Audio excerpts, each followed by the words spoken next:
Now, let's use some of those principles to fix a really cluttered UI. This is a beautiful example of what typically passes for state-of-the-art in enterprise software. I hate that term with a passion. Number one, it's an old term. Number two, it's still being used as if what we're looking at here is some sort of modern marvel of interface design and efficiency, which it most certainly isn't. This is riddled with visual clutter, and we're going to fix that.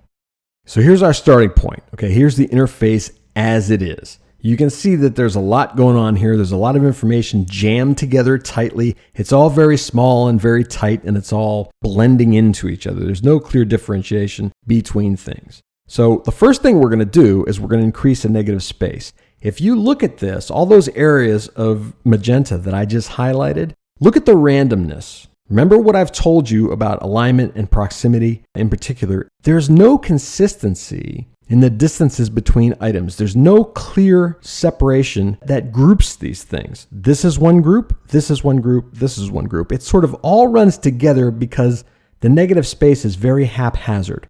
We're going to change that. We're going to make it more purposeful. When you increase the padding just about everywhere, you start to get clearer chunks, groups of information, which makes it easier to quickly bounce and scan and look at what's here. So here's what we did in this instance.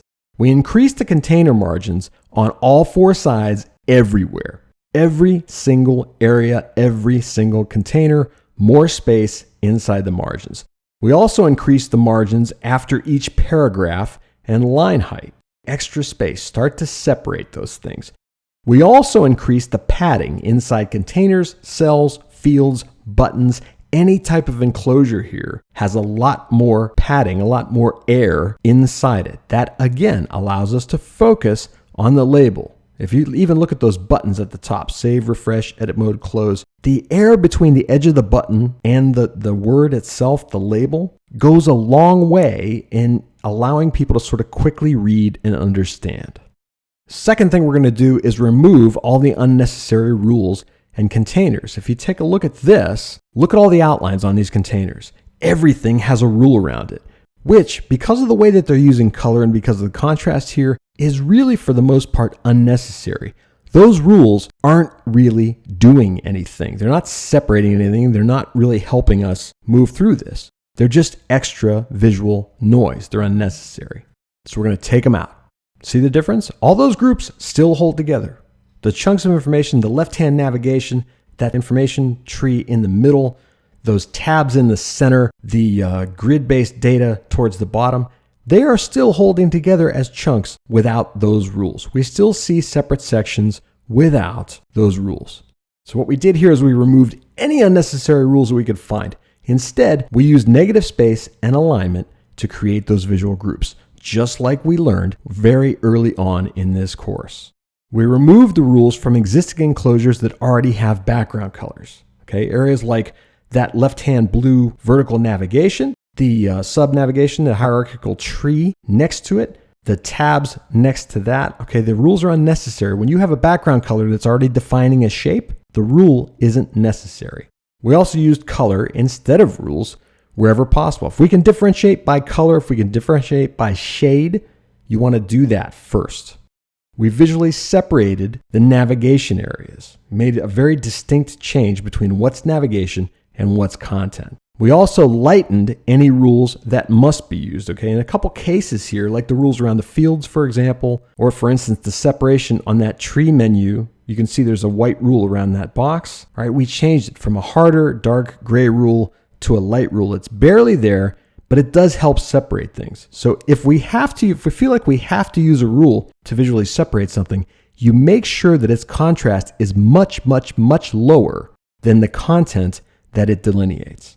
Next, we're going to separate labels from content in tables and forms. If you take a look at this interface, all this text is treated the same way, from the navigation at the top to the 3 tiers of navigation right below it, to the breadcrumb trail that happens, to all the way down these menus. It's all the same font. It's the same size. It's the same case. It's all lowercase. It's the exact same color.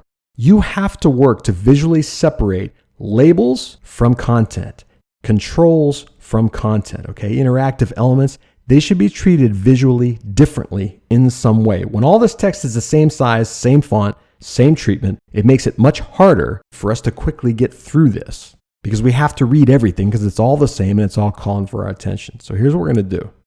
We're going to change the case and or the color of navigation menu items. We made them all caps. If you look up at the top at Content Administration, User Administration, System Administration, and the subcategories below it, those are all caps now, all capital letters. They're also lighter. We changed the shade so that they don't have as much contrast as the content text on the screen. We also changed the case and the color of button labels. If you look at every yellow button here, you'll see that those are all in capital letters now as well. That starts to help separate them from the stuff we need to read and or understand. We also made the field labels lighter than the text inside the fields. So if you look down where it says Portal Display Rules Editor in the center, look right below that where it says Rule Collection Name, Rule Collection ID. Those are the labels. They should be lighter than the fields next to them so that the content in the field comes forward. That's where our focus should be. When the label is a gray and it recedes a little bit, that increases our ability to focus on the content, on the stuff that we need to read, understand, act on. And finally, we adjusted the contrast between the heading and the content container backgrounds. In many cases, there were backgrounds behind things, and the backgrounds were a little too dark, a little too saturated, and they were competing with the labels. You want to make sure that the headings come forward and the backgrounds recede. You can see that where we have in the tabs, in the center, Master Rule Collection, we made those actually lighter. They were a dark font before on a blue background. Now they're a white font on a blue background. They come forward much more. They're much easier to look at, much easier to read because there's more contrast between them. Finally, we are going to separate primary, secondary, and tertiary actions, interactivity, interaction choices. So here's what we're going to do. We're going to take these buttons in particular. There are 4 choices at the top. There's 4 choices at the bottom. All of these things are not equal. You can see that they've started to sort of gray them out, right? Refresh is active, close is active. The other 2 are grayed out. Add if expression at the bottom is active. The others are grayed out. All right, so there are some primary actions here, obviously, and there are some secondary actions. The design, the treatment of those buttons should reflect that level of priority, that level of importance. So what we're going to do is we're going to make the primary action always a high contrast button. It is always the yellow button, and it always appears to the far left. The primary thing that it's very likely the user is going to do on the screen is always the first thing. It's always a button. It's always yellow. The secondary or tertiary actions appear next to it on the right as low contrast buttons or text links. You see how we treated those other buttons? They're grayed out. They're simpler. They don't have any color attached to them. And where possible, you make them text links instead of buttons if you can get away with that. The contrast of tertiary actions or quaternary actions should decrease gradually for items of less importance. If you compare the buttons at the top to the buttons at the bottom, look at the bottom where it says add if expression. Look at those other 2 buttons. They are still higher contrast. The ability to move an item up or move an item down, those are secondary actions. They should sort of come forward a little bit. Compare that to the top, where we have refresh, edit mode, close. Those are technically quaternary actions. They're not nearly as important as those other things. They won't be used as often as those other things. So we treat those differently. Contrast decreases, they're of less importance.